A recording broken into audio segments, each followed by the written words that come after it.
একটা নেকির প্রয়োজন সম্পর্কে আল্লাহ রাব্বুল আলামিন বলেন, ফামান ইয়ামাল মিসকালা যাররাতিন খায়রান ইয়ারা ওয়া মান ইয়ামাল মিসকালা যাররাতিন শাররান ইয়ারা। যারা পরিমাণ তোমার যদি নেকি থাকে তার ফল তুমি ভোগ করতে পারবে, গুনাহ থাকলেও ফল ভোগ করতে হবে। নেকি সংগ্রহের জায়গা কিন্তু দুনিয়াতে।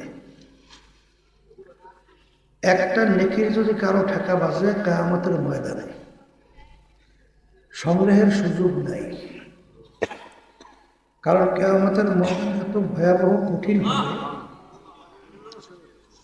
আল্লাহ রাব্বুল আলামিন কিয়ামতের ময়দান অবস্থান বোঝাতে যাইয়ে বলছেন, ইয়াওমা ইয়াফিরুল মারউ মিন আখিহি ওয়া উম্মিহি ওয়া আবিহি ওয়া সাহিবাতিহি ওয়া বানিহি লিকুল্লি ইমরিইন মিনহুম ইয়াওমাইযিন শা'নুন ইউগনিহি। মা পর্যন্ত সন্তানের পরিচয় না দিয়া সন্তান থেকে মা ভাইগে যাবে। মা যদি সন্তানের পরিচয় না দিয়া কিয়ামতের ময়দানে ভাবে দ্বিতীয় মায়ের সে আপন কেউ আছে? আমি বলি নাই, আল্লাহ বলছে। কে বলছে? তাহলে কিয়ামতের ময়দানে একটা নেকি সংগ্রহের কোনো সুযোগ নাই। আর যারা আজকে মাহফিল আসছে নিয়াজাদের সহি, আল্লাহ কবুল করে লক্ষ লক্ষ নাকি আমল ময়দান করছে। কিয়ামতের ময়দানে রব্বুল আলামিন ওসিলা ধইরে মাফ করবেন। যারা মাহফিলে আসছেন এই ওসিলা আল্লাহ মাফ করে দিতে পারে। হাদিসের মধ্যে আসছে, বান্দাকে মাফ করার মতো আমল নাই। আল্লাহ বলবেন ফেরেশতাদেরকে, দেখো তো আমার বান্দা কখনই হক্কানি আলেমদের সঙ্গে এক দস্তারখানে বসছে কিনা, এক মজলিসে বসছে কিনা। রব্বুল আলামিন জীবনে একবার পাওয়া গেছে, যা এই ওসিলা আমি ওকে মাফ করে দেব।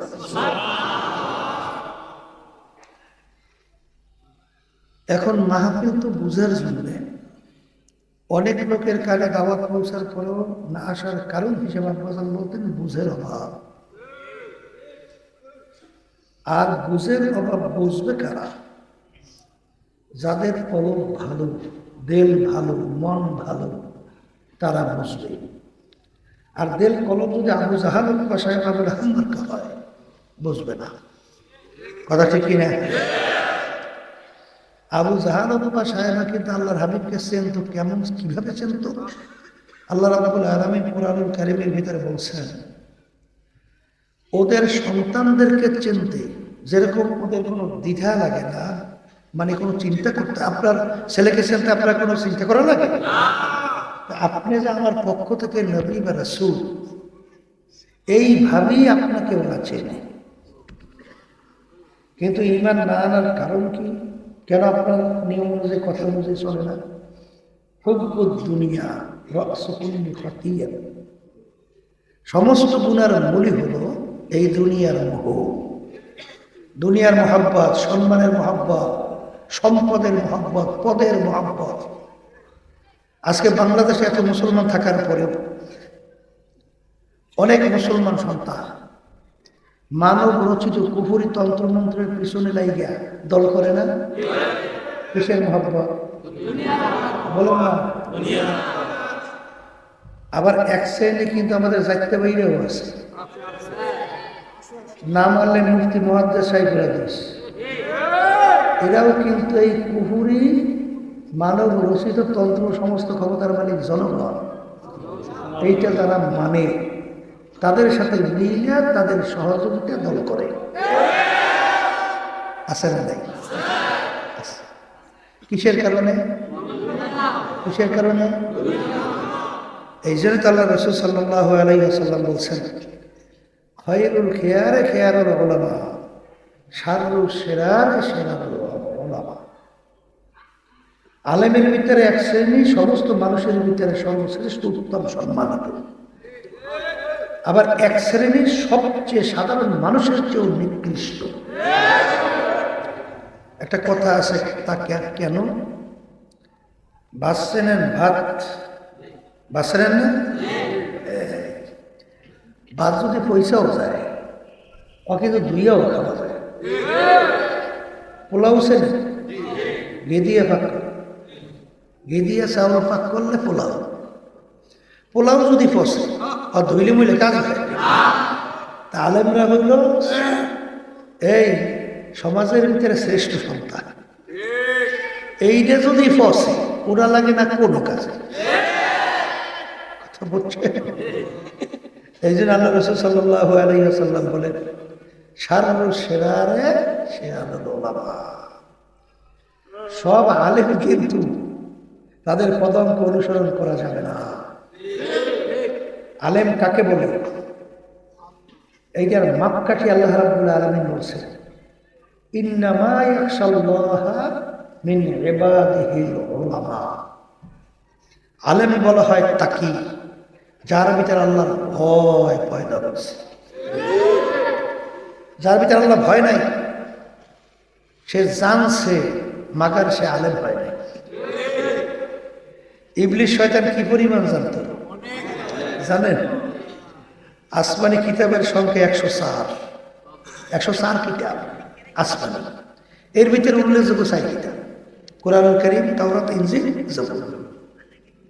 এই 104 কিতাবের ইলম আল্লাহ রাব্বুল আলামিন ইবলিসকে দান করছিল। এখন আপনি বলবেন না মাওলানা, মুহাদ্দিস, মুফতি, মুফাসসির, এই শাইখুল হাদিস ইবলিস বলবেন না? বলা যাবে না? অনেক জানে তো, জানার নাম আলেম না। আলেম বলা হবে তাকে যার ভিতরে আল্লাহর ভয় পয়দা হবে। আর যার ভিতরে আল্লাহর ভয় পয়দা হবে সমস্ত দুনিয়া তার পায়ের উপরে ফেলায় দেয়। যেই দুনিয়া আমার আল্লাহ বেজা সেই দুনিয়ার দিকে সে পা বাড়াবে না। এদের হাদিসের মধ্যে আর সাল্লাল্লাহু আলাইহি ওয়াসাল্লাম বলছেন শেষ যুগের ভিতরে ইমানদারদের ইমানের উপরে মজবুত থেকে এত কষ্ট হবে, জ্বলন্ত একটা আগুনের আংটা হাতের মুঠার ভিতরে রাখতে কি কষ্ট হয়। কষ্টের শেষ আছে? এর চেয়েও বেশি কষ্ট হবে শেষ যুগে ইমানদারদের ইমানের উপরে মজবুত থাকা। অত সহজ মনে করি না, অত সহজ না। আল্লাহ রাসূল সাল্লাল্লাহু আলাইহি ওয়াসাল্লাম বলেন যত কষ্ট হোক না কেন এক শ্রেণী আমার উম্মতরা থাকবে, যত কষ্ট হোক তারা ইমানের উপরে মজবুত থাকবে, কিন্তু দল এবং জামাত হয়ে যাবে ছোট। পরিমাণ কি ছোট? ছোট হইল জামাতে হক। ঠিক না? এই জন্য আমার বাজানদেরকে বলবো, পর্দা আলে মা বোনদেরকে বলবো, খুব সতর্ক অবস্থায় পা বাড়াতে হবে।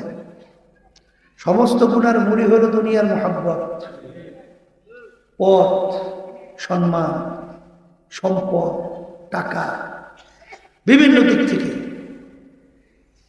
এইটার কারণেই কিন্তু আবু জাহাল কিন্তু আল্লাহর হাবিবের চাচা না?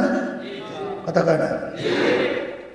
চাচা হওয়ার পরেও আল্লাহ রসুলকে নবী হিসেবে মানতে পারে নাই কেন? নেতৃত্ব থাকবে না। আবু জাহালকে যখন কতল করে মাথা কাটে তখন বলতেছে আমার মাথার একটু বড় করিয়া কাটো। কেন? মরার সময় তোমার মাথা বড় করিয়া কাটতে বলো কেন?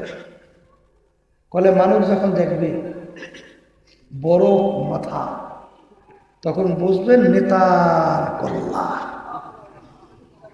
মরার পরেও তখন নেতাগিরি বলতে পারে না। কথা ঠিকই না? এই জন্য তো আল্লাহ রাব্বুল আলামিন শোনেন আল্লাহকুমুত তাকাসুর হাত্তা যুরতুমুল মাকাবির। আরো শেষ নাই, আরো কি নাই? 50-60 বছর বয়স হয়েছে, আরো তার আশা 100 বছর বয়স হইবে। আছে না? না নাই? 5টা বিল্ডিং হবে না, আরো লাগবে। এই যে আওয়ামী লীগের সময় ভূমিমন্ত্রী ছিল, 3টা দেশের ভিতরে শুধু বাড়ির সন্ধান পাওয়া গেছে 620টার মতো বাড়ি। বিভিন্ন পত্রিকা সংবাদ আসছে, দেখছেন না? 620টার মতো বাড়ি একার পাওয়া গেছে 3 দেশে, মূল্য প্রায় 5,700 এত কোটি টাকা। এই টাকা সব তার আব্বাই রেখে গেছে না দাদাই রেখে গেছে? ওয়ারিশ সূত্রে পাইছে না ক্ষমতার চেয়ারে বসে ক্ষমতার অপব্যবহার করছে? জহরাল ফাসাদ ফিল বাররি ওয়াল বাহরি বিমা কাসাবাত আইদিন নাস। আল্লাহ বলতেছেন পানিও ভাগে, স্থলও ভাগে, যত বিপদ আপদ মুসিবত সব তোমাদের নিজেদের হাতের কামাই। হাতের কামাই, আমাদের হাতের